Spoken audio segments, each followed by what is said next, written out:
உங்களுக்குள்ள இருக்கிற ஆற்றலை எடுத்து வெளியே கொண்டு வாங்க. இப்படி வாழ ஆரம்பிச்சிங்கன்னா தன் கையே தனக்கு உதவின்னு சொல்லி வாழ்றாங்க பாருங்க, அவங்கள சுற்றினும் எப்போதும் ஒரு கூட்டம் இருந்துகிட்டே இருக்கும். நீ இப்படி வாழ்ந்து பாருங்க, உங்க திறமைகளை எடுத்து வெளியே கொண்டு வந்து பாருங்க, உங்க பின்னாடி ஒரு கூட்டம் இருந்துகிட்டே இருக்கும். அதாவது எந்த ஒரு இடத்துல முழுமையாக நீங்கள் உங்களை ஈடுபடுத்துகிறீர்களோ அந்த இடத்தில் நீங்கள் நிச்சயமாக வெற்றி பெற முடியும். அதாவது எந்த ஒரு இடத்தில் நீங்கள் முழு பலத்தோடு ஒரு காரியத்தை செய்கிறீர்களோ அந்த இடத்தில் வெற்றி பெற முடியும்.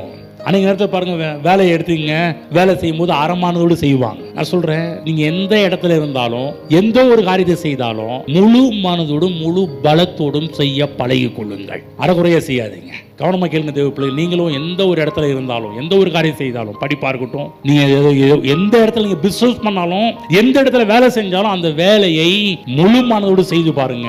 நான் சொல்றேன், உங்களுக்குள்ள இருக்கிற ஆற்றல்கள் வெளியே வரும், வெற்றி பெறுவீர்கள். அறகுறையா செய்யாதீங்க, வேண்டாம் வெறுப்பு, எந்த வேலையுமே வேண்டாம் வெறுப்பா செய்யாதீங்க.